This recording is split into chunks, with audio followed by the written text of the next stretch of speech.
You told a story on one occasion about coming back from the Olympics with the medal to your own hometown. Did this make you a very big man in your own hometown? Did it completely change your life?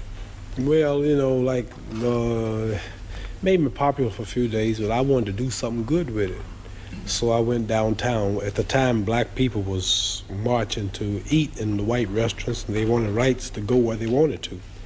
And so I said, I'll take this medal and I'll go downtown and I'll sit down in a restaurant. I got them on the spot now, and then I'll order something to eat.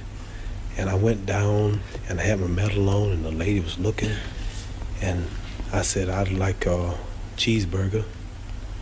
She said, we don't serve Negroes. I said, I don't eat them either, just give me a cheeseburger. How was it, Muhammad, anyway, to be a Negro boy in the South? We say black now. All right, black. I know she's talking about you. All right. Is it not the same thing? What? No, Negro. We are taught that all people are named after country. Chinese are named after China. Cubans are named after Cuba. Irish people are named after Ireland. Indonesians named after Indonesia. Japanese are named after Japan. Australians are named after Australia. But there's no country named Negroes. All right, then let me... You understand? I understand. You're not as dumb as you look. Let me rephrase. Do I look that dumb? No, I'm joking. What attracted you then to Islam in the first instance? The Muslim religion? Yes. Is the true teachings of Elijah Muhammad right there in America, and the power structure, nobody will challenge him. And the history of ourselves, the history of our true religion, our nationality, our names. See, we don't have our names, I notice how proud you all are, proud of your names. See, Chinese have names like Chang Chong, Lu Qian, this is Islamic teachings. Russians have names like Kosygin or Khrushchev. You have names like O'Connor or Grady or Kennedy. And Africans had names like Lumumba, Nkrumah. And Jews got names like Weinstein and Goldberg, and Italians got names like Dundee and Benvenuti and Marciano. But we have names like Grady and Clay and Hawkins and Smith and Jones and Johnson, but we are black. These are the slave names. Yeah, when I heard this, I knew it was the truth. It's history. So Muhammad Ali is a beautiful black name of our ancestors. So when I heard this, I just had to walk out of the church and Christianity because they never taught us our true knowledge. Then they told me how we were brainwashed in America. We see Jesus, he's white with blonde hair and blue eyes. We see the Lord's Supper, all white people. We see the angels in heaven, all white people. And we look at Miss Universe, a white woman, Miss America, a white woman, Miss World, a white woman. Even Tarzan, the king of the jungles in Africa, he was white. He said,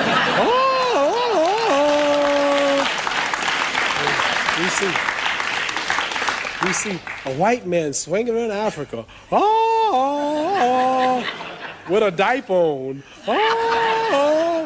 He beats up all Africans and breaks the lion's jaw. And then the African's been in Africa for centuries, but he can't yet talk to the animals. But Tarzan, all of a sudden, some goat raised him up and he can talk to the animals. So I'm just showing you how the black man in America has been whitewashed his mind. And then we look at the good cowboys, they rode the white horses, and the president lived in a White House. They got TV commercials, White House cigars, white swan soap, King white soap, white cloud tissue paper, white rain hair rinse, white tornado flow wax, white plus toothpaste. The president lived in a White House, and the angel food cake was the white cake, but the devil food cake was the chocolate cake. Everything good was white.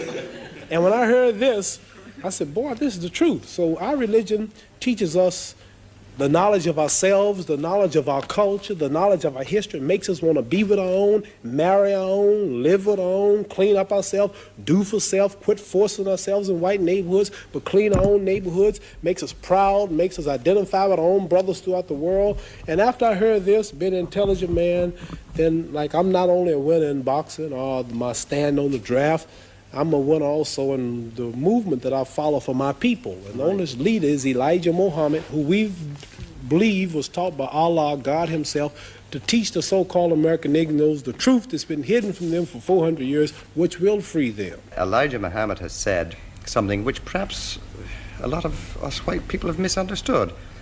perhaps you can explain it to me. He said that white men are devils. Yes. What does he mean by that? He means just what he said. The deeds and the works of the man. He says the American devils. The lynching, the killing, cutting the black people's private out, sticking it in the mouth is what they did to us. Got a book called 100 Years of Lynching written by white men. Taking black women who was 4 months pregnant, they took us for years and hung us up at the feet and stuck a dagger in the stomach and ripped it and pulled the unborn baby out just to put fear in other slaves. They tied up black people to horses and 2 horses and pulled his arms out and pulled his legs out. Lemonade trains with white children and white people of America used to come and watch them tie up 10 or 15 black men and pour gasoline on them and burn them, watch them burn alive. They took us and hung us up with trees and shot us with bullets. They took and cut a hand off and gave it to the little boy and they took the leg off. And this is worse than the devil. All right, but... see, the devil, the preacher in the church taught us that the devil was up under the ground. Right. And he'll wait till he died before he burn us up. This white devil in America was worse because he burned us while we was alive. He didn't wait till we died. So what I'm trying to say is the deeds and the works. And I think this, if Elijah Muhammad can stand in America for 42 years before my little black self was born and say that the American white man is the devil, then the white man should get up and say you are a lie and carry him to court and say we are not the devil. Not one American, not one government official, one mayor, one senator, none of them will stand up and say that they are not devils and this man is lying. So what am I to do? Right. I believe it. Do you believe that every white man is a devil? I mean, Angelo Dundee, Harold Conrad? Angelo Dundee's Italian. He's got a lot of black blood in him. Harold Conrad's Jew. So there are exceptions. There are exceptions. Listen. What I'm saying to you is this.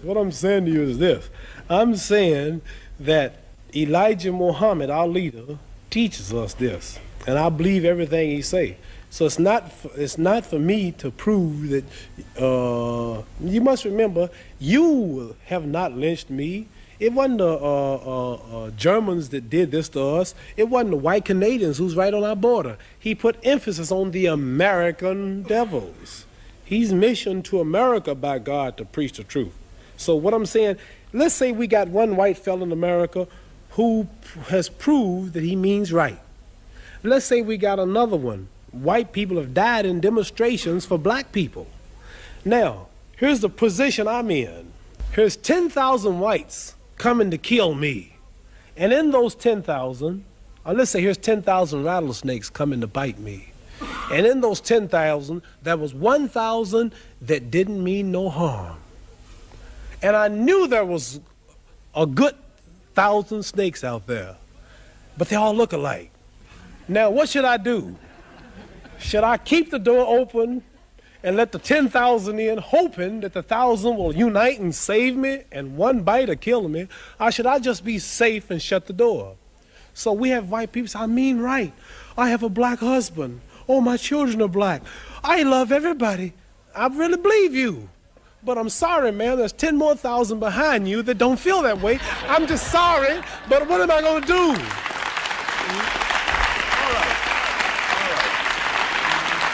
So I like to say this, that I know, I'll bet my hand on my family's life now, that there's some whites that mean right and sorry that they're from this race. But there's so few until it don't really matter, until I can't forget all the lynching, all the depriving, all the murder, everything that's been happened, because there are two that mean right. Right, but don't see, when America dropped bombs on Vietnam, she drops them. Okay. Babies, boys, when she dropped the bomb on Japan, she dropped it. They don't say some innocent, they just said war. So when a person in Belfast leave a bomb, they don't say, well, there's a kid that's innocent in here. There's an old lady, she's blind. They just, boom, throw the bomb. So what I'm saying, not because they do, we have a problem. It's black and white. And maybe there's a few voices, I mean right, but there's so many that don't. So we have to look at the problem as a whole. I want to get that plain. I know there are whites that mean right. Okay. You yourself have some little white blood in you. Yeah, what are you saying? You feel totally Negro, or do you feel black? Yeah. Well, nobody is really totally. Like Chinese are yellow, they say, but they're not really yellow. They say you white. Well, give me something white. You don't look white. Here's white, See, this is white. You're not white. You kind of pinkish. It's okay. You're not white. See, that's white. White, right. So I'm not black, but I'm considered black. But as far as the blood is concerned, some people say, you talk so bad about us in America. You have white blood in you. How did I get white blood in me? Well, you know Way Salmon, of course, back 100 and something years ago, the old slave master's wife used to get tired, and he would sneak back in old Granny's shack. And old Granny had big hips, and she was pretty and had a big breasts and big legs, and she was strong. She worked all day to clean up the white lady's house, raise the white lady's babies, and the old white lady was tired and weak, and old black slave was back there all strong, and he would slip back at night and close the door, and you know what he would do? I can guess. You can guess what he would do, and then here come me, half black. See?